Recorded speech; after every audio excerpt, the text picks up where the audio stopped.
வயசுல அப்பா அம்மாட்ட கம்ப்யூட்டர் கேம், பிளே ஸ்டேஷன், ஒரு போன் வாங்கித்தான்னு எப்படி அடம் பிடிப்பீங்க?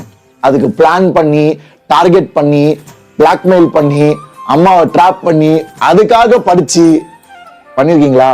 எல்லாரும் பண்ணிருப்பா. டேய், நான் அந்த காலத்துல பிளே ஸ்டேஷன், அப்புறம் கம்ப்யூட்டர், அதுக்காக எங்க அப்பா சொன்னாரு, டேய் உன் கிளாஸ்ல நீ டாப் 3ல வா, நான் உனக்கு வாங்கி தரேன். அதுக்காகவே உழைச்சு நான் டாப் 3 வந்திருக்கேன். ஓகேவா? அந்த மாதிரி நீங்களும் ஒரு ஆசை காமிச்சு நீங்க ஆசைப்படுற ஐட்டத்துக்காக எவ்வளவோ உழைச்சிருப்பீங்க இல்லையா? அதே மாதிரி போர்ட்லயும் நல்ல மார்க் எடுக்க ஆசைப்படு. ஏன்?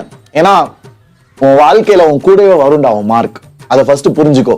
நான் எல்லாருமே சொல்றது உண்மை பசங்களா? உங்க அப்பா அம்மா சொல்லியிருப்பாங்கல்ல, டேய் 10th சர்டிபிகேட் உன் வாழ்க்கை ஃபுல்லா வரும்டா.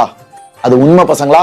என் 10th மார்க் நான் இன்னும் வச்சிருக்கேன். நான் வேலைக்கு அப்ளை பண்றப்போ, நான் காலேஜ் போறப்போ, நான் அப்ராட் ஹையர் ஸ்டடிஸ் அப்ளை பண்றப்போ அதெல்லாம் பயன்படுத்தினேன். அவங்க கேட்டாங்க. சோ இது உனக்கு ஒரு பெரிய மோட்டிவேஷன்.